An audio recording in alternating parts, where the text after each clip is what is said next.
So Esther, I'd like to start with what is obviously the beginning of the book. Let's start with chapter 1. Tell me what we're talking about in chapter 1. And I ask this question like I haven't read the book 3 times, but for those people watching, tell me about chapter 1. Well, there are 12 chapters. Each chapter has a lesson, a life lesson, and each lesson has a theme. So in the beginning of my life, the title of the chapter is A Child Trying to Cope.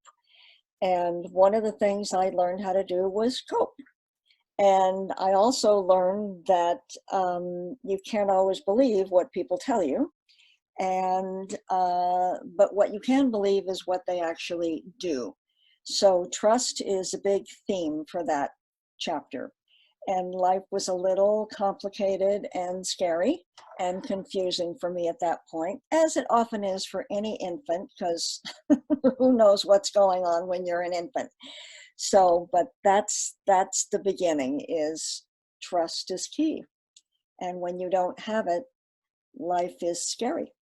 When you don't, it's important to be able to build your emotional house and kind of your physical house on a rock so that you have some security and a few things that you can count on. And that's essential for anybody, to be able to feel safe that their physical needs will be met. And then the other side is the emotional needs. So those things happen concurrently for the first couple of years. And a baby, an infant, learns about herself or himself, first of all, through others. So if other people see you, you kind of get the idea that you're important and people want to know something about you. But if your caretakers, usually a mom, are sick or disinterested or angry or scared or not really wanting to do what they're doing or knowing how, then what happens is you get to learn that you're not that important. And so then you get into survival mode, which causes other problems.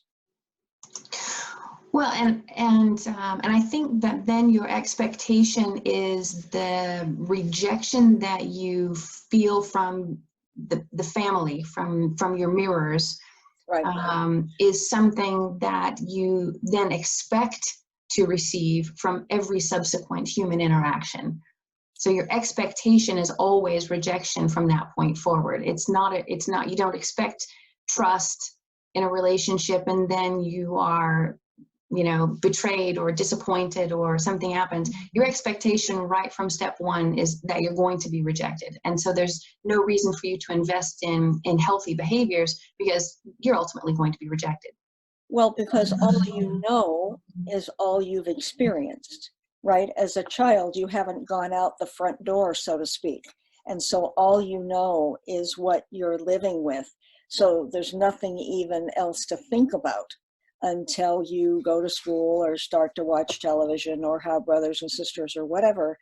And so you don't even know what's possible. So Right. I think that's exactly right. And again, one of the great things about your book is that you have this workbook section in each chapter. And so after the story and the explanation and the fairly in-depth conversation about these issues, the reader has the opportunity to, and I encourage them to, write in the book. Take out your pencil and go through the exercise. And I admitted to you that I'm the person that has graffiti on books, and you said that on Amazon, if I were loath to write in my book, I could go to Amazon and actually download the workbook document separate and apart from the book so that I don't mark up my book. But I do encourage people, and you've given some really good exercises for folks to go through at the end of each chapter. And in chapter 1, I think that just like childhood, it's necessary to fill out that bit of the workbook so that you can move on to subsequent chapters. Yeah, because it's foundational, right? It's just the beginning is your actual experience. It's not your impression. It's not philosophical. It's not anything other than real. And so, for instance, in the back, the questions are, how does this resonate with me?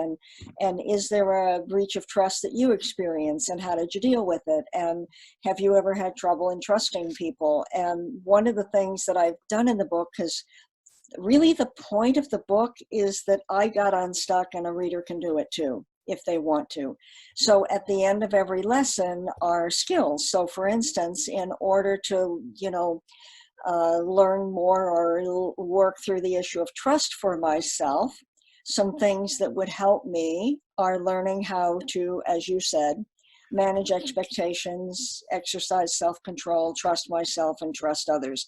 So in the back of the book actually are some skills for what does that mean, manage expectations? Well, what do you mean exercise? So the skills in the back, the book really is about, you can do it too if you want to, and here's a place to start. So I'm pretty committed to, I guess one of the motivating factors in writing the book is that I really, really, really, really, really hate it when people waste their lives, right? Because everybody has the ability to be a great person and create a life that's meaningful, fulfilling, and joyful.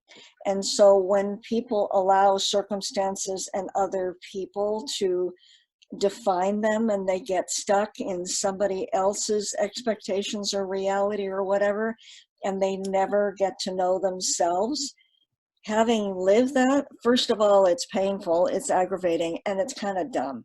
Because, every person gets their own life, and the idea is to do your own life. Like, you don't want to do mine, and I don't want to do yours, and do your own. So really want people to understand that it's possible to do something different and be somebody you're proud of. Well, and I think what I would like for people to understand is that if they just go through this book, and this isn't the War and Peace. This is a very perfectly sized book that a person like me, or a reader, can get through in a half a day, and then you go back and read it again and work your way through all of the exercises. And so I think what I would like to implore is that people read it, chapter 1 through chapter 12, go through the exercises, because it sounds like such a big get, what you're talking about, when in fact you've laid it out so simply and so clearly that it's really not that hard to get unstuck. If you just follow these workbook pages and work your way through the chapters, it's not that hard. Little bite-sized pieces work. Boy, do they ever. All right, Esther, thanks so much for the outline of chapter 1. We look forward to moving forward with you in the book in near future. Okay, thank you. You're welcome.